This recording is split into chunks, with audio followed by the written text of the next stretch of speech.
Thank you very much, Madam President, dear Roberta, Mr. President, dear Antonio, honourable members. Let me start by conveying my deepest condolences to the families and friends of the train accident in Spain. Our thoughts are with them. Honourable members, since I stood last time here in this plenary, we have witnessed events that have shaken the world. From the nationwide protests and repression across Iran, to the seizing of shadow fleet tankers in the North Atlantic, from the volatile situation around the Arctic and Greenland, to the relentless bombing against Ukrainian civilians and infrastructure, from the tensions in the Middle East to the Indo-Pacific, all of this reflects a number of realities for Europe. The first is a confirmation that the shift in the international order is not only seismic, but it is permanent. And the sheer speed of change far outstrips anything we have seen in decades. We now live in a world defined by raw power, whether economic or military, technological or geopolitical. And while many of us may not like it, we must deal with the world as it is now. Which brings me to the second reality and imperative for Europe, and that is to speed up our push for independence. Whether in our economy or in our security, whether on technology or democracy, we have to be strong in shaping ourselves if we don't want to shape the world around us.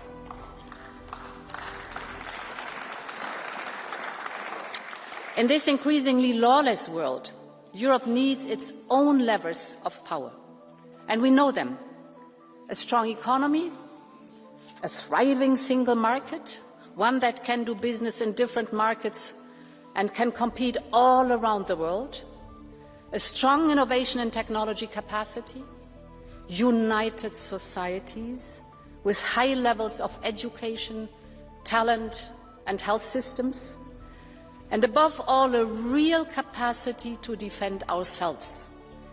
This is what European independence is all about. It is not about anyone else. It is not driven by the recent event. It is about a need and an opportunity for us to build a stronger union. We are already moving in this direction, but the speed of change requires a new approach from Europe. We will need a departure from Europe's traditional caution, just like we did on energy, on recovering from the pandemic with Next Generation EU, or like we are doing now with defence, with SAFE, or on supporting Ukraine. The world is changing faster, so does our mindset. So our institutions, governments and society, all of us, must transform the ways in which we think and act. And allow me to touch on a number of points which I believe will be critical. It starts with security, and in particular the situation in the Arctic. Greenland is not just a territory in a key region of the world map and a land rich in critical raw materials, a strategic outpost on emerging global sea routes. It's all of these things. But above all, Greenland is home to a free and sovereign people. It is a nation with its sovereignty and its right to territorial integrity, and the future of Greenland is only for the Greenlanders to decide.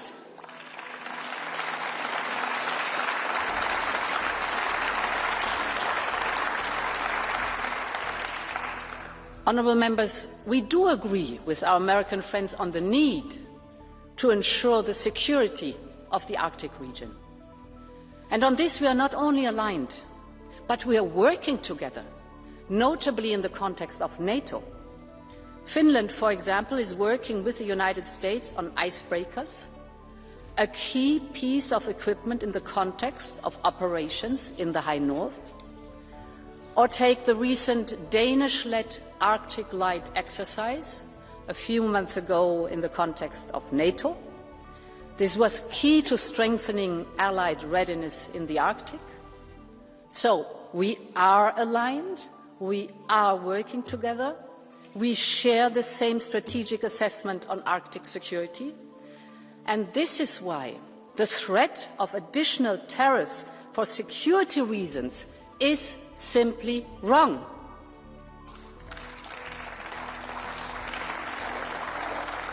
If we are now plunging into a dangerous downward spiral between allies, this would only embolden the very adversaries we are both so committed to keeping out of the strategic landscape. Later this week, leaders will meet to discuss our response at the European Council. We are at a crossroads. Europe prefers dialogue and solutions, but we are fully prepared to act, if necessary, with unity, urgency and determination. But beyond this, we need our own strategic approach. This is why we're working on a package to support Arctic security. The first pillar will be a massive European investment surge in Greenland, in particular to further support the local economy and infrastructure. This will build on what we have already done. 2 years ago, before this all happened, I was in Nuuk to open our first office there. And in the next European budget, we have already proposed to double our financial support to Greenland, but of course we must do more and do it faster. Second point, we will work with the United States and all partners on wider Arctic security. In particular, I believe we should use our defence spending surge on Arctic-ready equipment and strengthen our security arrangement with partners such as the UK, Canada, Norway, Iceland and others. Finally, I believe Europe itself needs to reassess its wider security strategy. This should look at what is needed to adjust to today's new realities. Many of you have worked on various national and European security strategies, some of them in the recent past, but the world has changed so fast and Europe now has to change with it. Honourable Members, when it comes to security, it is more important than ever that we keep focusing on Ukraine, because our European security and our European independence hinges on what happens next. It is now almost 4 years since Russian tanks rolled into Ukraine. Peace talks are now ongoing, and we are recognizing the efforts the US is doing in this region. But while these efforts intensify, so does Russia's attacks.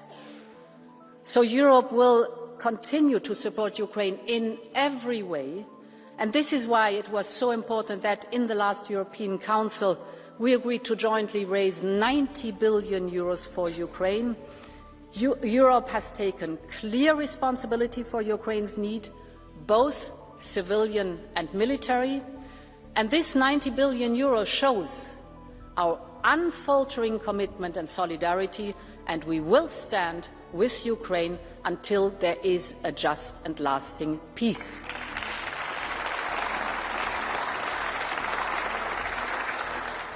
Honourable Members, allow me to briefly turn to our economy and our need to reduce our dependencies here too, because this is intrinsically linked.